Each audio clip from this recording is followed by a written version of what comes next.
Welcome back to the Kickback Lounge Podcast. My name is Drew Young, and I'm here with my co-host today. Kenny Brown. What's up, guys? In the building. How you guys feeling? We got some good topics for you today. A lot going on, my brother. Oh my God, dude, this world is in a crazy state right now.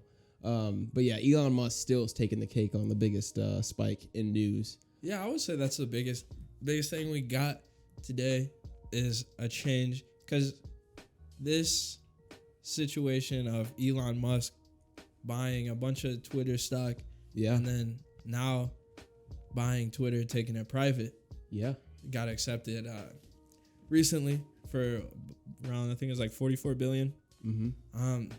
$56 a share.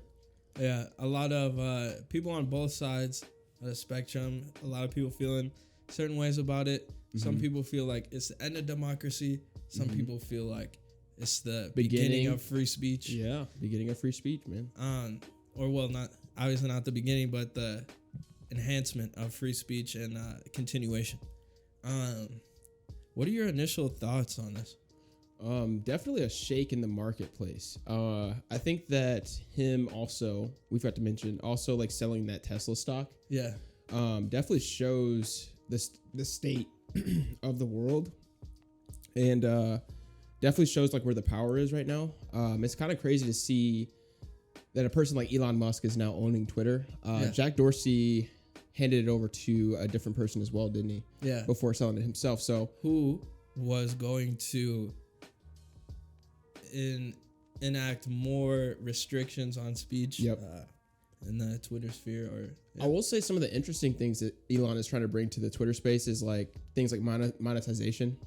Like that was a big thing for me. It's like he basically, one of his first things he wants to execute is like how to monetize Twitter speech, like how to monetize tweets, making revenue off of that kind of stuff, which, I mean, that's smart. That's how you get more creators on your platform. Right. Because currently what Twitter has is advertisements, things like that, they basically give advertisements and make those deals. But for people like the Logan Paul, for people like, a JoJo Sawai or whatever, how you fucking say her name, to be able to tweet something and make some bank off of it. That's incredible. So I think it's really just innovative to see a person like Elon in that seat. I'm not really as invested as a lot of people are into it, as far as like him, starting to limit free speech or to increase free speech. I don't really care that much. I think Twitter's going to remain pretty much the same. He already has CEOs lined up, he said. So he's also going to be more involved in the meetings and stuff that goes on with it. So I think that at the end of the day, he's it's going to be not, though. He's not going to be involved with I thought an article came out today that said he was like, he has like leadership lined up for it, but he also said he wanted to play a little bit part in it. I think that's how he's going to do it. Right. Because remember, he said he didn't want to be on the board. On the board, right. Which he's got a lot of shit going on. I mean, right. Why do you wouldn't want to do day-to-day Twitter shit when you're like changing the world? Right. I mean, it's a form of changing the world for sure. I think it shows his initiative to still be like, okay, I don't want to be there for it. Like I have people that are going to sit there for me and like basically relay these ideas and stuff that I have. Yeah. But hey, I might dip my feet in every once in a while, and that's going to be accepted. You know what I mean? Like I'm gonna come in and just surprise you guys sometimes and just kind of see how things are running. Like that's the exciting part to me. It's like his brain with the idea of Twitter. Like me personally, it's limitless. Me personally, all right. So first, I'm going to talk about what I think about Twitter in general, how I've viewed it the past couple of years. Yeah. And then I'm going to talk about like what I think about Elon in general. So first, with Twitter, I feel as though it was a place for people's thoughts, which I don't really give a fuck about people's thoughts. Yeah. You know? You've been off Twitter for how long? A couple of months now? Probably like 2 years or a year. Yeah. I mean, sometimes I'll like get on there, and like the biggest thing I do like about the platform is the news aspect. Yeah. Is sometimes it will break news. You can find like direct news. Yeah, just the whole like news, not necessarily like about like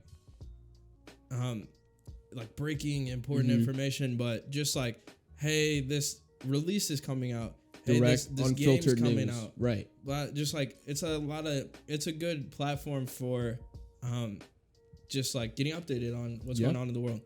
But at the same time, the majority of Twitter, I would say, is like people giving their opinions, which I don't really give a fuck about. And then it's become a place where it's like you take very extreme positions. Yeah. And it makes it seem as though that, almost hostile. Yeah, it makes it seem as though like people, the majority of people are taking this stance when like you have one side basically making the argument of like, oh, this person should be canceled. Mm-hmm. This should be this way. We should think like this. I did not like that aspect of it. Yeah. It's a lot of just like bullshit on the platform, which, like you said, it will probably continue. Yeah.